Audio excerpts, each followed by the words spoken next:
ഇന്ന് കുറച്ച് ചേമ്പും കട്ടനും ആയാലോ? കുറച്ച് ദിവസമായി വീട്ടിൽ ചേമ്പിരിക്കാൻ തുടങ്ങിയിട്ട്. എന്നാൽ ഇന്ന് അവനെ അങ്ങ് ശരിയാക്കിയേക്കാം. ചേമ്പും എടുത്ത് നേരെ പുറത്തോട്ട് കണ്ടം തുണ്ടം വെട്ടി കിണറ്റിലെ വെള്ളത്തിലങ്ങ് കഴുകിയെടുത്തു. ഗ്യാസ് അങ്ങ് ഓണാക്കി നികക്കെ വെള്ളം ഒഴിച്ച് കുറച്ച് ഉപ്പും ഇട്ട് അങ്ങ് ഇളക്കി അവനെ അങ്ങ് വേകാൻ വേണ്ടി വെക്കുന്നു. ഒരു 10-15 മിനിറ്റ് അങ്ങനെ അങ്ങ് വെച്ചാൽ അവൻ്റെ കാര്യം ഓക്കെ ആയി. ഇനി അടുത്ത പണി നോക്കാം. കപ്പയും മീൻകറിയും പോലെ ചേമ്പിന് കൂട്ട് എന്നും കാന്താരി ചമ്മന്തിയാണ്. കുറച്ച് കാന്താരിയും കൊച്ചുള്ളിയും ഒരു ശകലം പുളിയും ഇടികല്ലിലിട്ട് ചതച്ചെടുത്ത് കുറച്ച് എണ്ണയും കുറച്ച് ഉപ്പും ഇട്ട് ഇളക്കിയെടുത്താൽ നമ്മുടെ കാന്താരി ചമ്മന്തി റെഡി.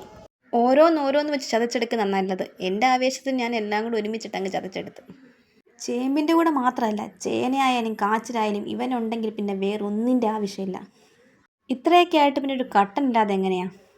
ഒരു വാഴയിലങ്ങ് വെട്ടി കഴുകി ആ സൈഡിലങ്ങ് ആ ചമ്മന്തിയും വെച്ച് ആ ചേമ്പിൻ്റെ പാത്രം എടുത്ത് അങ്ങ് തട്ടിയാൽ എൻ്റെ സാറേ പിന്നെ ചുറ്റുമുള്ളതൊന്നും കാണൂല.